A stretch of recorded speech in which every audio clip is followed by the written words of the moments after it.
Since a kid, I've heard about particular plants grown in the colder climates that I really haven't had much success in trying to grow.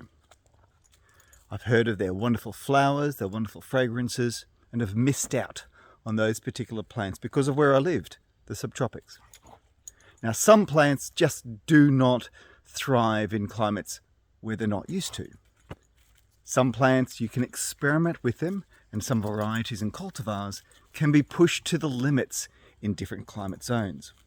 And I was incredibly delighted when I found an Osmanthus fragrans which does okay here in southeast Queensland in the subtropics. Now, the flower I think is pretty pathetic in terms of its size, but its smell is divine. It's like apricots in bloom.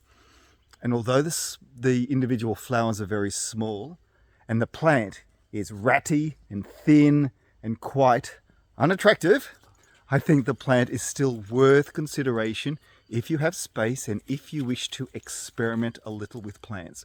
So this is the flowers of the Osmanthus fragrans.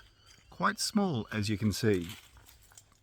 Not big, not large, and not something you would really focus on, but tuck it into the garden in a position where the fragrance will waft through the rest of your garden so that you can appreciate.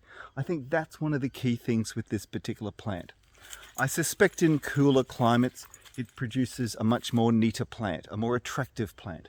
And I am aware that there are different cultivars on the market. But at present, this is the only one I've got. This is the one I've had so far success with. Although it doesn't look like much, this is the best it's flowered in years. And I'm incredibly delighted and very happy with what it's doing. I wish it was thicker. I wish it was a prettier plant. I don't care. It is doing what I wanted it to do, which was to flower so that I could experience the fragrance. So next time you head to a garden centre, yes, you can go for the tried, proven, trusted, reliable plants that are on the shelves. But why not experiment? Do something a little bit different.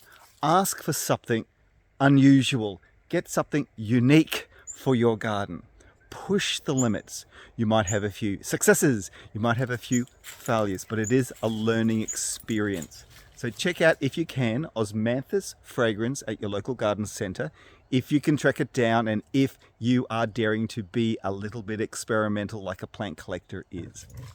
If you enjoyed this video, please give it a thumbs up and subscribe to Paul Plant Horticulture. Thank you very much. Now let me be blunt. There is a saying, the grass is always greener on the other side of the fence. I live in the subtropics and I love everything about the subtropics.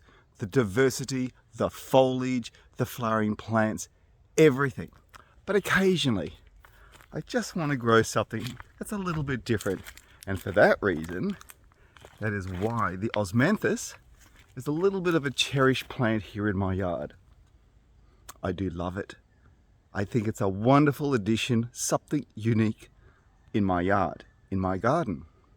So please consider trying a little bit of difference, a little bit of experimentation in your garden so that you have something unique, as I said.